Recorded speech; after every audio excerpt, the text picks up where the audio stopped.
Dori vositalarini tan olish yo'li bilan davlat ro'yxatidan o'tkazish tartibi xalqaro tajribaga muvofiqlashtirildi va osonlashtirilgan tartibda amalga oshiriladi. Yangi tartibga ko'ra, Jahon Sog'liqni saqlash tashkiloti ro'yxatiga kiritilgan tartibga soluvchi organlar, ya'ni WHO Listed Authorities, shuningdek Global Benchmarking Tool bo'yicha 4-darajali yetuklikka ega bo'lgan regulyatorlar tomonidan ro'yxatdan o'tkazilgan dori vositalari O'zbekiston Respublikasida tan olish orqali davlat ro'yxatidan o'tkaziladi.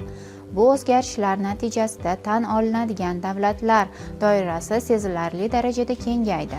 Avvalgi tartibga ko'ra, O'zbekiston Respublikasida dori vositalarini ro'yxatdan o'tkazish natijalari tan olinadigan mamlakatlar va xalqaro tashkilotlar soni 26 tani tashkil etgan bo'lsa, hozirda esa bu ko'rsatkich 40 taga yetkazildi. Tan olinadigan tartibga soluvchi organlar va davlatlar ro'yxati bilan Farmatsevtika mahsulotlari xavfsizligi markazining rasmiy veb-saytida tanishish mumkin. Shu bilan birga, tan olish yo'li bilan ro'yxatdan o'tkazishda dori vositalari namunalari bo'yicha talablar ham soddalashtirildi. Endilikda bir iste'mol qadog'i dagi namuna taqdim etilishi yetarli hisoblanadi. Avval esa 3 marotaba sinovlar o'tkazilishi uchun zarur bo'lgan miqdordagi namuna taqdim etish talab etilar edi. Yana bir muhim ijobiy o'zgarish dori vositalarining qadoq markirovkasiga qo'yiladigan talablar bilan bog'liq.